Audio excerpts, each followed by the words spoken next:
जब रात के 2 बजे एक गरीब बाप अपनी गाढ़ी कमाई का आखिरी 1000 रुपया निकालकर अपने बेटे की जेब में डालता है और कहता है कि जा बेटा दिल्ली जाकर डॉक्टर बन जा,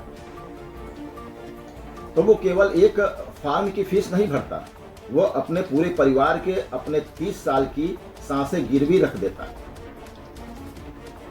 लेकिन दिल्ली पहुंचते ही उस बच्चे को क्या मिलता है? पिज्जा खाते आंदोलनकारी, संसद उखाड़ फेंकने की धमकियां और कागज के पन्नों पर दिखता हुआ उसका अपना भविष्य। मित्रों, मैं राजकुमार पांडे अपने लोकवार्ता चैनल के माध्यम से कल दिल्ली में जो हुआ मैं उसके बारे में आपको डिटेल में बताने जा रहा हूं। आज पूछना पड़ेगा कि ये मुल्क पढ़ाई से चलेगा या पर्चा फाड़ने वाले माफिया के दलालों से। आज जवाब देना पड़ेगा, सभी को जवाब देना पड़ेगा, सभी देशवासियों को जवाब देना पड़ेगा। मैं हूं आपके साथ और आप सीधे मुझे बताएं, जलेबी की तरह गोल गोल न घुमाएं। जरा सोचिए, 24 लाख बच्चे, 24 लाख यानी स्वीडन और डेनमार्क जैसे देशों की पूरी आबादी से भी ज्यादा छात्र दिन रात एक करके पसीना बहा करके आंखें फोड़ करके नीट की तैयारी करते हैं। और जब रिजल्ट आता है तो पता चलता है कि एक ही कोचिंग से 6-6, 7-7 टॉपर्स निकल आए हैं।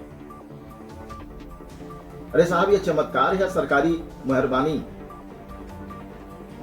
720 में से 720 नंबर। ऐसा लग रहा था जैसे एनटीए वाले नंबर नहीं बांट रहे हैं, भंडारे में पूड़ियां बांट रहे हैं। लो बेटा तुम भी ले लो, मुट्ठी भर नंबर तुम भी ले लो।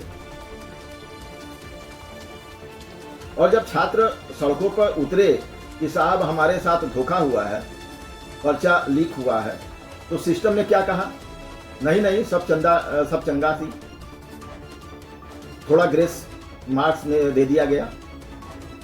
वाह भाई, ग्रेस मार्क भी ऐसे दिए जैसे शादी में फूफा जी को मुफ्त का रसगुल्ला खिलाया जाता है। जब मामला सुप्रीम कोर्ट पहुंचा तब जाकर साहब की तंद्रा टूटी। लेकिन कहानी में असली मोड़ वहां से शुरू होता है जब जंतर मंतर पर हमारे देश के भोले भाले सीधे साधे छात्र अपना एक हक मांगने पहुंचते हैं। तो पीछे से कौन घुस आता है? क्रांति के ठेकेदार। छात्र मांग रहे थे निष्पक्ष परीक्षा को एनटीए की जवाबदेही तय करो, दोषी माफिया को जेल भेजो। और मंच से नारे क्या लग रहे थे? भारत माता के पति को खोज के लाओ, ब्राह्मणवाद से आजादी, संसद उखाड़ फेंकेंगे, मोदी शाह को लाठी से मारेंगे। पर्चा लीक नीट का हुआ और भारत के संविधान का और नीट के पेपर से अल्लाह के नाम का ब्राह्मणवाद का क्या लेना देना है? नाम रहेगा अल्लाह का। ये किस तरह का आंदोलन चल रहा था? परीक्षा में धांधली पर गुस्सा होना चाहिए था।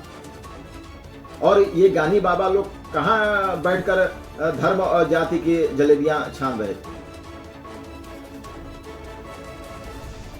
तमाशा देखिए, दोपहर में मंच से दहाड़ते हैं हम प्राण दे देंगे, हम अन्न जल त्याग देंगे, और शाम होते हुए पिज्जा की स्लाइस पर एक्स्ट्रा चीज डाल करके कोल्ड ड्रिंक के साथ घूंट भरे जा रहे थे।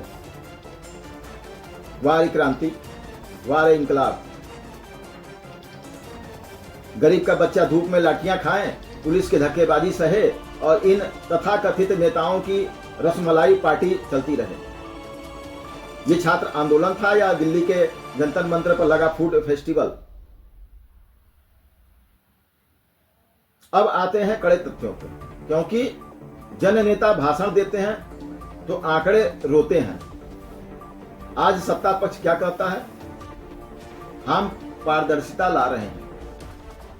विपक्ष चिल्लाता है देश बर्बाद हो गया। अरे भाई जरा पन्ने पलटिए, पास्ट बनाम प्रेजेंट में जाइए। कांग्रेस के जमाने में क्या होता था याद है ना? व्यापम घोटाला मध्य प्रदेश से लेकर दिल्ली तक, डाकोर की पूरी फौज फर्जीवाड़े से खड़ी कर दी गई। दर्जनों गवाह आरोपी रहस्यमयी तरीके से गायब हो गए थे। राजस्थान में कांग्रेस की सरकार थी तो रीट परीक्षा का पेपर ऐसा लीक होता था जैसे नल की टोटी से पानी टपकता है। जरा सपा और बसपा के दौर का याद कीजिए। उत्तर प्रदेश में यूपीएससी की परीक्षा हो या सिपाही भर्ती, दरोगा की भर्ती में तो लिफाफे में गांधी जी के फोटो देख करके रोल नंबर तय होते थे। और अब आ जाएं वर्तमान पर।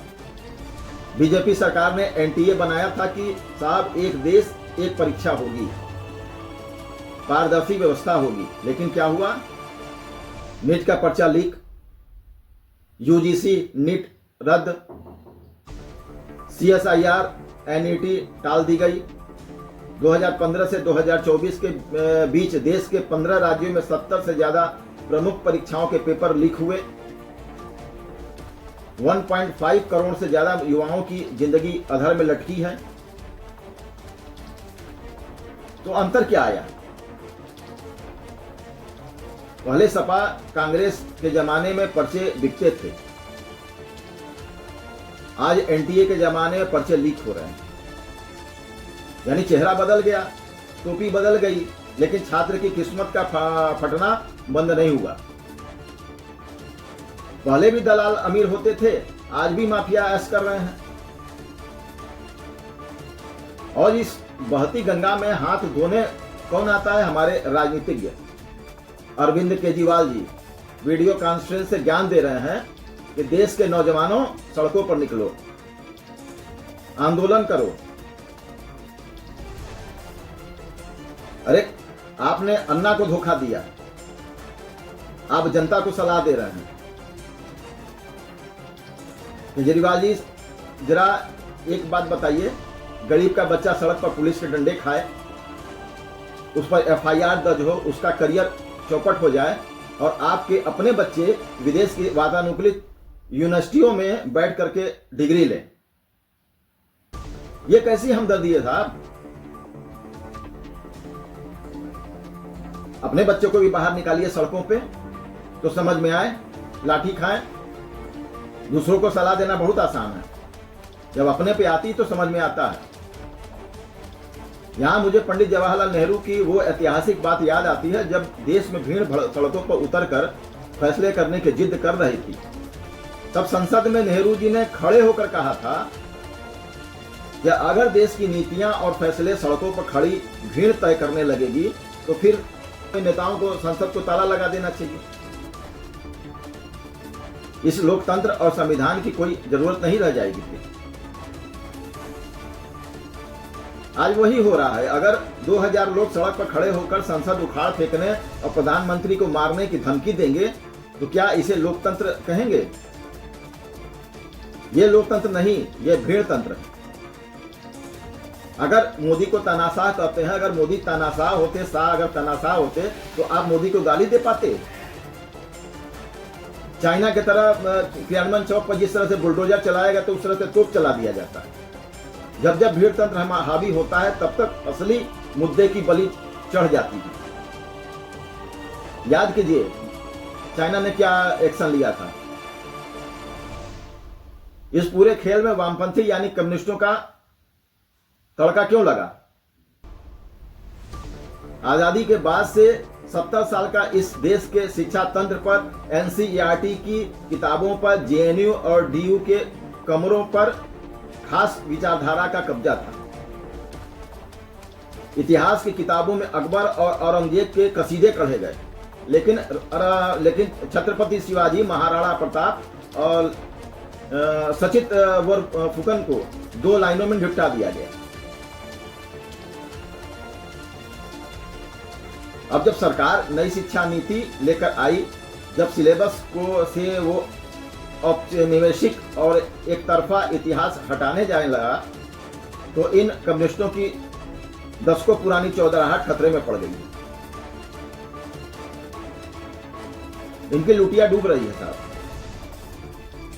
इसलिए जेएनयू से लेकर के आइसा के छात्र नेता इस आंदोलन में अचानक कूदे। मुद्दा नीट का था, लेकिन खुन्नस नई शिक्षा नीति की निकाली जा रही है, क्योंकि उनका अस्तित्व, कम्युनिस्टों का अस्तित्व खतरे में लग रहा है।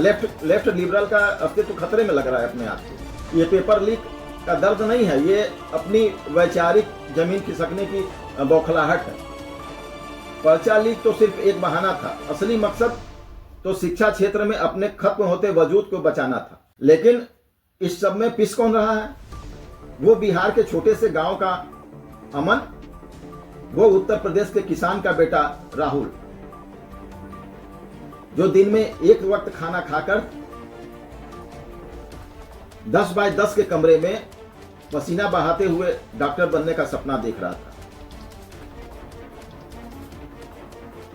सरकार ने संयम दिखाया, नहीं तो एनएसए लगाता और उठाकर सबको बंद कर देता, सबकी पिछवाड़ा लाल कर देता।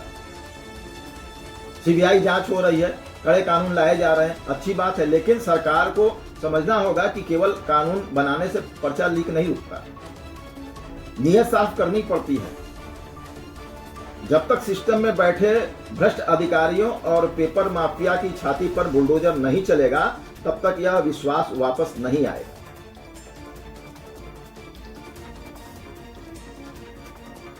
टोटल आपको योगी आदित्यनाथ का तरीके का एक्शन लेना पड़ेगा। और उन आंदोलनकारी नेताओं से भी एक सवाल है, अगर देश का नौजवान सड़कों पर सच में अपनी हक की लड़ाई लड़ रहा है, तो उसमें अपनी राजनीति रोटियां सेकना बंद कीजिए।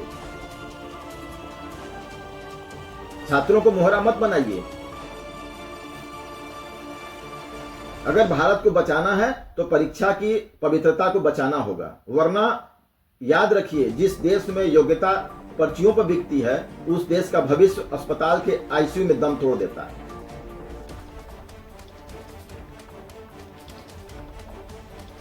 अगर सरकार चाइना की तरह अगर एक्शन लेने लगे, वे 10,000 नहीं, एक छात्र भी सड़क पर नहीं दिखेगा। अगर सरकार तानाशाही हो गई तो यह फैसला सरकार को करना है, फैसला देश की जनता को करना है। जय हिंद, जय भारत, वंदे मातरम।